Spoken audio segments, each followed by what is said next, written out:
أعوذ بالله من الشيطان الرجيم.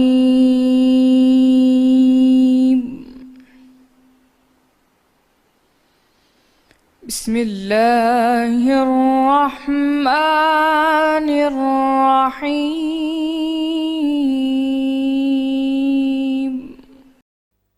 اور شہر میں عورتیں گفتگو کرنے لگیں یا آپس میں کہنے لگیں کہ عزیز کی بیوی اپنے غلام کو اپنی طرف مائل کرنا چاہتی ہے اور اس کی محبت اس کے دل میں گھر کر گئی ہے.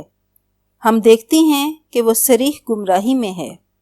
جب اس عورت نے ان عورتوں کی گفتگو سنی تو ان کے پاس دعوت کا پیغام بھیجا اور ان کے لیے ایک محفل مرتب کی اور پھل تراشنے کے لیے ہر ایک کو ایک ایک چھری دی اور یوسف سے کہا کہ ان کے سامنے باہر آؤ. جب عورتوں نے ان کو دیکھا تو ان کا رعب حسن ان پر ایسا چھا گیا کہ پھل تراشتے تراشتے اپنے ہاتھ کاٹ لیے اور بے ساختہ بول اٹھیں کہ سبحان اللہ، یہ حسن یہ آدمی نہیں، کوئی بزرگ فرشتہ ہے.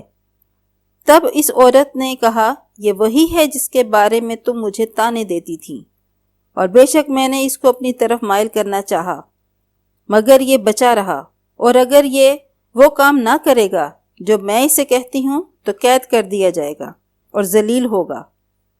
یوسف نے دعا کی، پروردگار، جس کام کی طرف یہ مجھے بلاتی ہے اس کی نسبت مجھے قید پسند ہے، اور اگر تو مجھ سے ان کے فریب کو نہ ہٹائے گا تو میں ان کی طرف مائل ہو جاؤں گا اور نادانوں میں داخل ہو جاؤں گا. تو اللہ نے ان کی دعا قبول کر لی اور ان سے عورتوں کا مکر دفع کر دیا. بے شک وہ سننے والا جاننے والا ہے.